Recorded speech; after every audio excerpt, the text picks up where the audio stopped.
I was like, what the f is happening right now? That is what was going through my mind.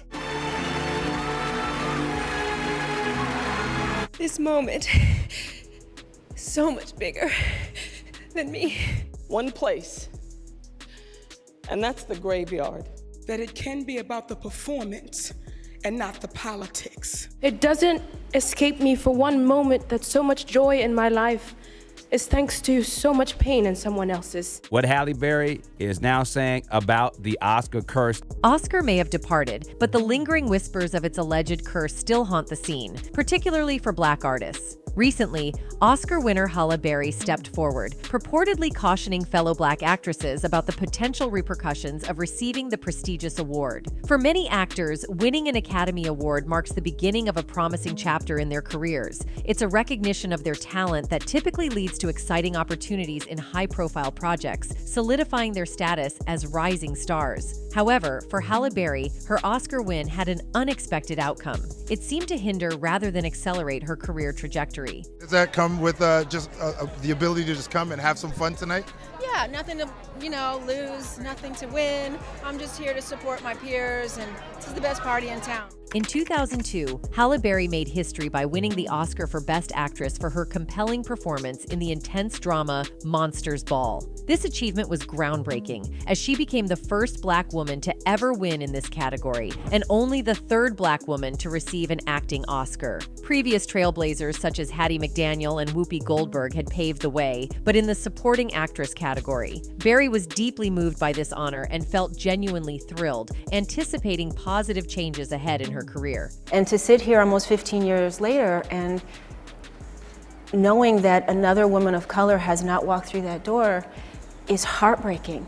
Then during the 75th Annual Academy Awards in 2003, Halle Berry presented the Best Actor Award to Adrien Brody for his outstanding performance in The Pianist. The ceremony took a surprising turn when Brody veered from the usual acceptance speech protocol. Rather than delivering a conventional thank you, he stunned the audience by unexpectedly embracing Halle Berry and planting a kiss on her lips before departing the stage.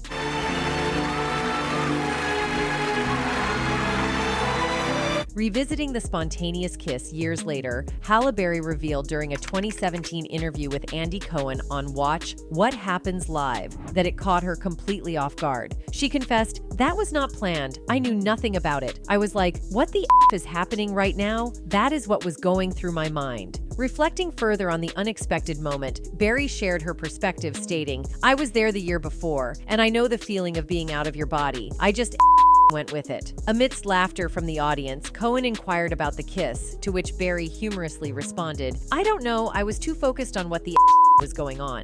In a 2015 interview with Vanity Fair, Adrien Brody revisited the iconic moment, reflecting on its lasting impact. When asked if he had recently seen Halle Berry, he admitted he hadn't, but described the unplanned kiss as one of the most memorable moments ever. He elaborated, expressing, "You could say time slowed down. That was that moment when I really felt it slow down." As the kiss concluded, the sign urging him to vacate the stage flashed insistently. Over the years, this spontaneous gesture emerged as one of the most enduring and cherished moments in the history of the esteemed awards ceremony. Notably, it was enshrined among the favorite Oscars moments when the Academy Awards uploaded it to their official YouTube channel over a decade and a half ago. What was going through your mind when Adrien Brody kissed you at the Oscars? Was that planned? No, that was not planned.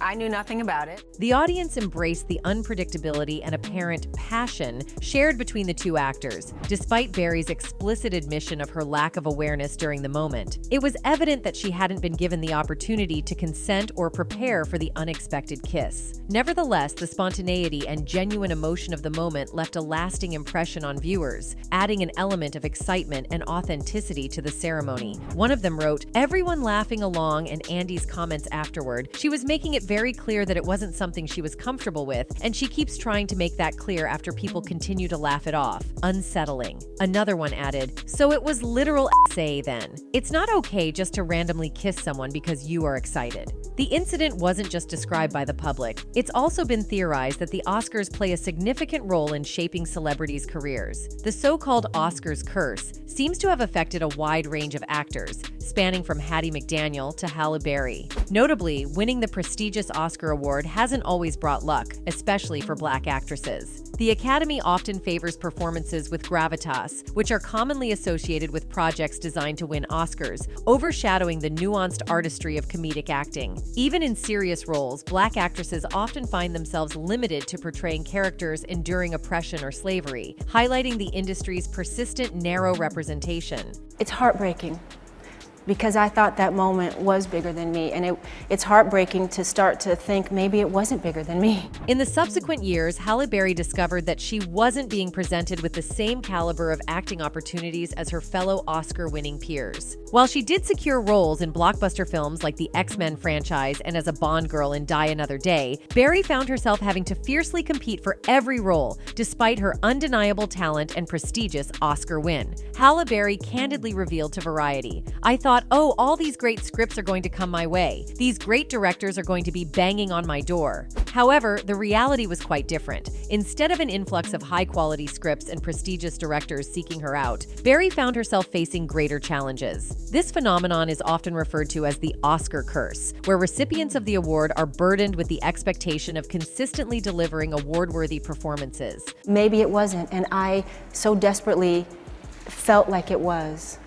So people have said to me since this has happened this year, and so many people have been speaking out. Following her Oscar win, Berry struggled to secure roles in projects that matched the caliber of Monsters Ball. Instead, she found herself starring in films like Catwoman, widely regarded as one of the worst superhero movies ever made, and other action movies that failed to resonate with audiences. The Oscar curse seemed to have confined her to roles that didn't showcase her talent to its fullest potential. More frustrating than the scarcity of acting opportunities was the realization that her historic win in 2002 didn't pave the way for other Black women in Hollywood to share in that same honor in the years that followed. Halle Berry expressed to Variety that being the sole Black woman to have won Best Actress to date remains one of her biggest heartbreaks. Reflecting on her win, she remarked, "I thought there were women that rightfully, arguably, should have won in the category. I hope they would have, but why it hasn't gone that way, I don't have the answer." Berry shared her disappointment in feeling like she was chosen to open a door, only to find that no one else followed through.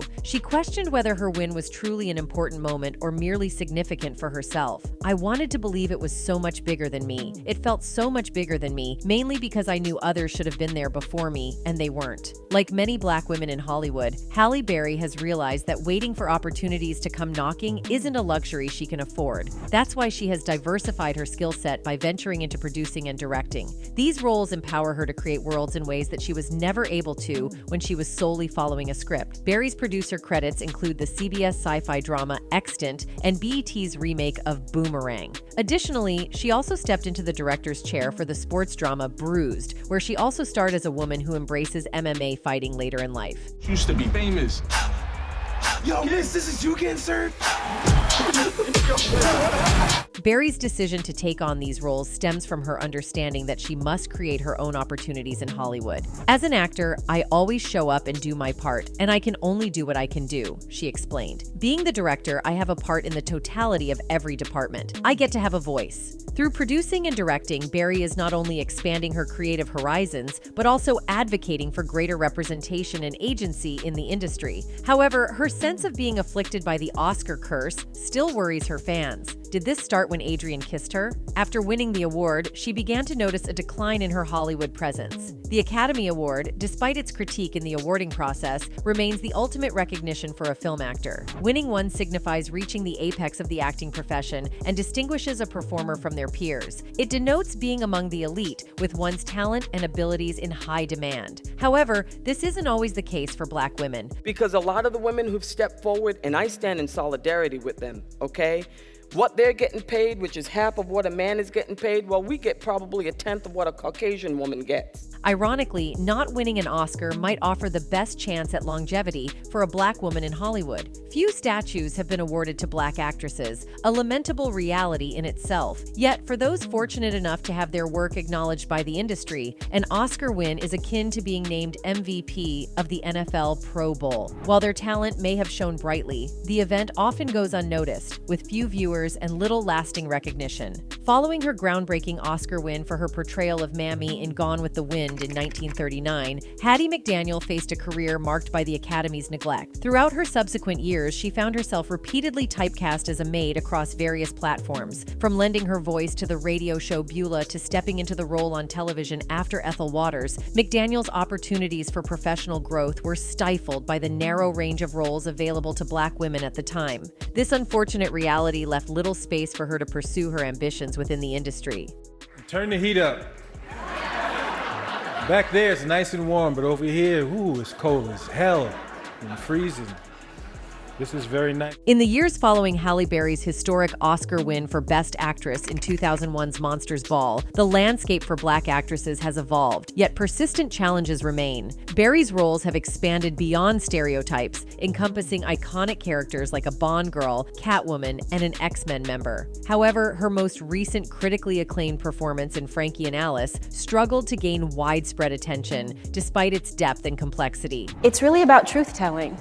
And as filmmakers and as actors, we have a responsibility to tell the truth. Unfortunately, Berry's career has often been overshadowed by media attention on her personal life rather than her professional achievements. This trend may have been ongoing even before her groundbreaking Oscar win, but it now appears to dominate her public image. Similarly, Monique, known for her roles in comedies like Soul Plane and Fat Girls, faced a hiatus from film following her Best Supporting Actress win for Precious in 2010. Additionally, her late-night talk show on BET was canceled. Despite Monique's expressed desire to produce a biopic about Hattie McDaniel, for which she owns the rights, her Oscar success hasn't translated into significant opportunities on the big screen. These instances highlight the ongoing struggle for Black actresses to secure diverse and meaningful roles in an industry that often favors stereotype-based narratives and personal scandals over talent and achievement. Monique, a legendary actress and comedian, is another example of a celebrity who has felt the consequences of challenging the industry's elites. Now, I said no to some very powerful people.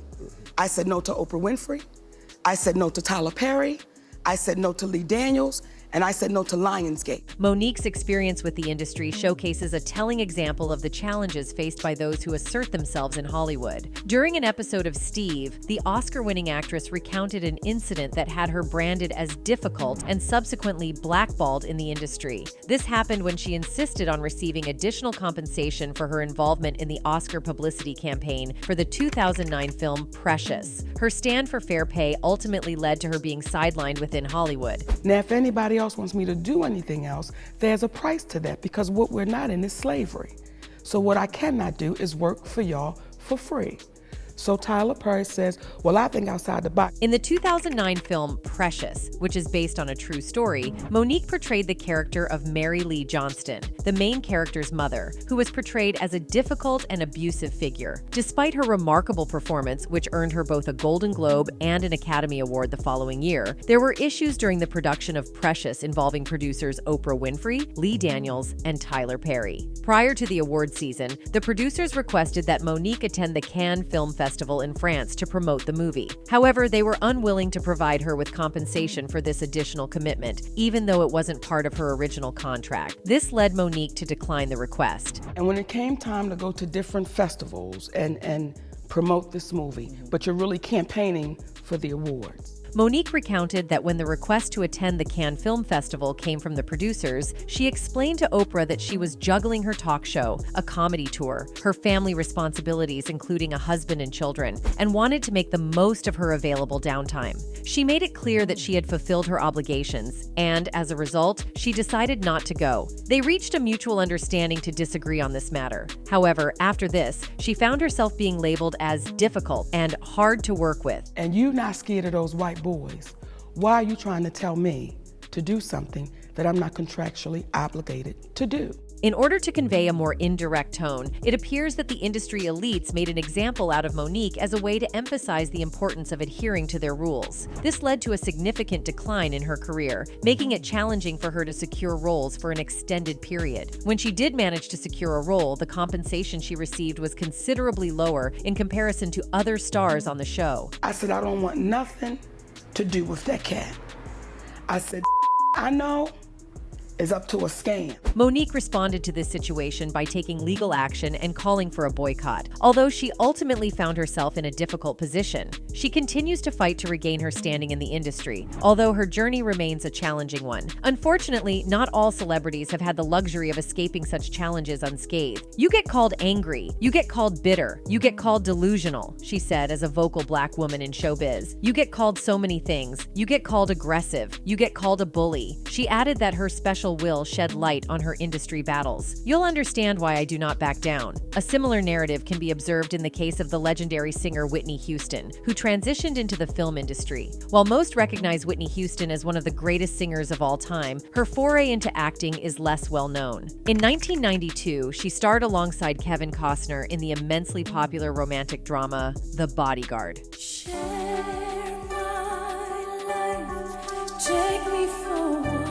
The film achieved tremendous success at the box office, and the soundtrack, filled with powerful ballads sung by Whitney Houston, sold millions of copies worldwide, featuring her iconic rendition of I Will Always Love You. In addition to its commercial success, Houston's performance earned her an Academy Award nomination, marking a pivotal moment in her life. She was found hanging out.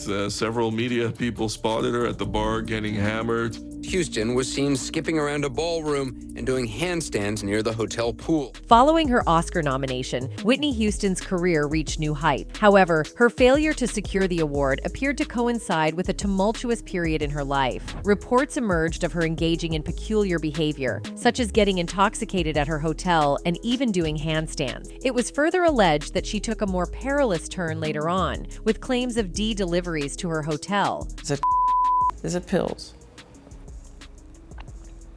It has been, at times. While her cause of death was initially reported as drowning, a Los Angeles private investigator suggested that there were more complex factors involved, insinuating that her death might have been more of a homicide than an accident. I think that the fascinating thing here is that somebody can have absolutely perfectly normal heart. She didn't, but a perfectly normal heart, and have cocaine, and it can them by causing spasm. Whoopi Goldberg stands out as the most successful Black actress in terms of accolades, having achieved the prestigious EGOT status by winning an Emmy, Grammy, Oscar, and Tony Award. Despite her remarkable success, Goldberg's acting roles have somewhat decreased in recent years due to her commitment as a co-host on the daytime talk show The View. Ever since I was a little kid, I wanted this.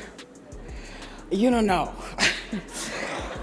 My brother's sitting there, he says, thank God we don't have to listen. Viola Davis has emerged as a potential trailblazer in the industry. With her nomination for Best Actress at this year's Oscars for her role in the controversial film The Help, she becomes only the second Black actress to receive multiple Oscar nominations, joining Goldberg with 2. Davis is the favored candidate leading up to the ceremony, facing off against the esteemed Meryl Streep. However, there's a lingering concern that winning the Oscar could negatively impact her career, a phenomenon that has been observed in the past. While it might be seen as exaggerated, there does appear to be a pattern of challenges faced by Black women who achieve Oscar success, hinting at a potential curse within the industry. And I'm #1 on the call, and then I have to go in and I have to for my worth. That's what I feel like I'm doing when I demand what I feel. The true challenge lies in securing quality roles for Viola Davis. She is keenly aware of the obstacles facing Black women in Hollywood who continue to strive for representation that reflects their talents and humanity. Davis is driven by a desire to portray fully realized Black women on screen, and given the opportunity, she undoubtedly possesses the ability to do so, and perhaps even push the industry to acknowledge her immense talents once more. But you can't compare me to you, because once again, I got the Oscar, I got the Emmy, I got the 2 Tonys. I've done Broadway, I've done off-Broadway, I've done TV, I've done film. In contrast to some previous Oscar winners, such as Jennifer Hudson, who won for her role in Dreamgirls primarily as a singer rather than an established actress, Davis is renowned for her exceptional acting skills and boasts a diverse and impressive resume that showcases her range and depth. This positions her uniquely to establish a new tradition wherein Black actresses not only win Oscars, but also enjoy enduring and impactful careers, potentially reshaping the dynamics of Hollywood itself. I have a career that's probably comparable to Meryl Streep, Julianne Moore, Sigourney Weaver. They all came out of Yale. They came out of Juilliard. They came out of NYU. During this time, the Oscar curse has been linked to various factors, including heightened scrutiny, elevated expectations, the risks of being closely associated with an iconic role, and the perception of a star reaching their peak. However, for women and marginalized groups, there's also a feeling that the industry seeks to maintain control, dissuading actors from advocating for improved roles and fair compensation. Only 9 Black women have won Oscars for either Best Supporting Actress or Best Actress in the 90-year history of the awards. Following her historic win, Berry's career trajectory shifted, but she faced setbacks after receiving a Razzie for Catwoman, despite starring in Die Another Day. And the films, I think, that are coming out of Hollywood aren't truthful. And the reason they're not truthful these days is because they're not really depicting the importance. Berry's experience wasn't unique. Kim Basinger, who won an Oscar for LA Confidential, 1997, also received a Razzie for 50 Shades Darker, 2017. Similarly, Sandra Bullock, who won an Oscar for The Blind Side, 2009, faced the same fate, earning a Razzie for All About Steve, 2009, in the same year. Notably, both Basinger and Bullock were over 40 at the time of their Oscar wins, an age at which Hollywood often marginalizes women. Marlee Matlin, however, holds a skeptical view of such curses. In 1987, she won an Oscar for her role in Children of a Lesser God, 1986, becoming the only deaf performer to achieve this feat. Despite this historic achievement, Matlin's success didn't immediately translate into numerous big-screen opportunities. "I don't really subscribe to such labels," she states via email regarding the Oscar curse. "If that were the case, I would have given up when film critic Rex Reed said I won the Oscar out of pity, or when New York Magazine said I'd never work again because I didn't speak." Despite the challenges she has encountered, Matlin believes that the concept of an Oscar curse has been exaggerated. "I've maintained a steady career," she asserts. "While I may not have been offered the same opportunities to headline major, high-profile films, I attribute that more to Hollywood's reluctance to break free from stereotypes and perceptions of deaf actors. Ultimately, the win had the exact impact I aimed for. It demonstrated to the world that deaf individuals are capable of achieving anything, including winning an Academy Award." The list of Black actresses nominated for Oscars in subservient roles is extensive. In 1949, Ethel Waters became the second Black performer to earn an Oscar nomination for her portrayal of an illiterate Southern laundress in Pinky. Juanita Moore portrayed a maid-serving actress, Laura Meredith, Lana Turner, in the 1959 film Imitation of Life. Alfre Woodard depicted a maid working for columnist Marjorie Kinnan Rawlings, Mary Steenburgen, in the 1983 movie Cross Creek. "You care about me and you's gonna let me go away?" It's very difficult. While these nominations reflect a troubling pattern, there have been exceptions. Jennifer Hudson, for instance, won for her portrayal of cast-off singer Effie White in 2006's Dreamgirls. Viola Davis also received acclaim for her role as the matriarch of a Black family in mid-century Pittsburgh in the 2016 adaptation of August Wilson's Fences. Fortunately, the pace at which Black women are nominated for and win Oscars, regardless of the role, is increasing. However, the constraints imposed on Black actresses throughout Academy Awards history become particularly evident when compared to the variety of roles portrayed by Black men who have won acting Oscars. Of the 5 who have received awards for leading roles, and especially the 6 who have won for supporting roles, a significantly higher proportion have been recognized for playing characters in positions of authority, celebrity, or political influence in their own right, as seen in Daniel Kaluuya's portrayal in Judas and the Black Messiah. One could argue that Randolph's compelling performance has garnered rightful acclaim because her strength in the role transcends the more subservient aspects of Mary's character. Her portrayal in The Holdovers has played a pivotal role in the film's both popular and critical success. Alongside Randolph, the film has received nominations for Best Picture, Lead Actor Paul Giamatti, Original Screenplay David Hemmingson, and Film Editing. Oh no, I'll just take a cup of tea. Oh, come on, have a cocktail. No, No, a cup of tea is fine. Set in 1970, the story revolves around Paul Hunnam, Giamatti, a gruff classics instructor tasked with overseeing the few students who cannot return home during the wintry Christmas break. When the affluent father of one student arranges for most of the boys to go on vacation, Hunnam finds himself stuck with Angus Tully, Dominic Sessa, a brooding only child left behind by his parents. Despite the initial animosity between teacher and student, their relationship gradually transforms into one of mutual affection. In addition to managing the school's cafeteria, Mary chooses to remain on campus during the holiday season, declining an invitation from nearby family members. She is deeply grieving the loss of her son Curtis, a former standout at the predominantly white prep school who died in the Vietnam War. Mary confides in Hunnam that she took the job at the school so her son could receive a top-notch education, but she couldn't afford to send him to college, leading to his enlistment. For Mary, the campus holds poignant memories of her time with Curtis, making it difficult for her to leave. She explains to Hunnam, "I feel it's too soon, like Curtis would feel I'm abandoning him." Randolph portrays Mary's sorrow vividly. She prefers solitude and avoids interacting with others. Coping with her grief, she frequently smokes and keeps a bottle of liquor nearby. Even attending a Christmas Eve party brings her more pain than joy, despite Payne's assertion, as explained to The Times, that if she's stealing every movie she's in, then it's time she should be a lead. Mary's role in the story could be more accurately described as a third wheel. She primarily serves as a connection between Hunnam and Tully, cooking their meals and reluctantly allowing them to join her in the evenings as she watches the newlywed game. This is as much a result of the surrounding context, or rather the lack thereof, as it is of the character herself. While Hunnam's contentious relationship with the school's administration and Tully's tumultuous home life are explored in detail, we're left to infer the racial dynamics surrounding a black mother and her deceased son at a predominantly white institution, or the atmosphere in Boston amidst its most intense battles over school desegregation. There's Mary.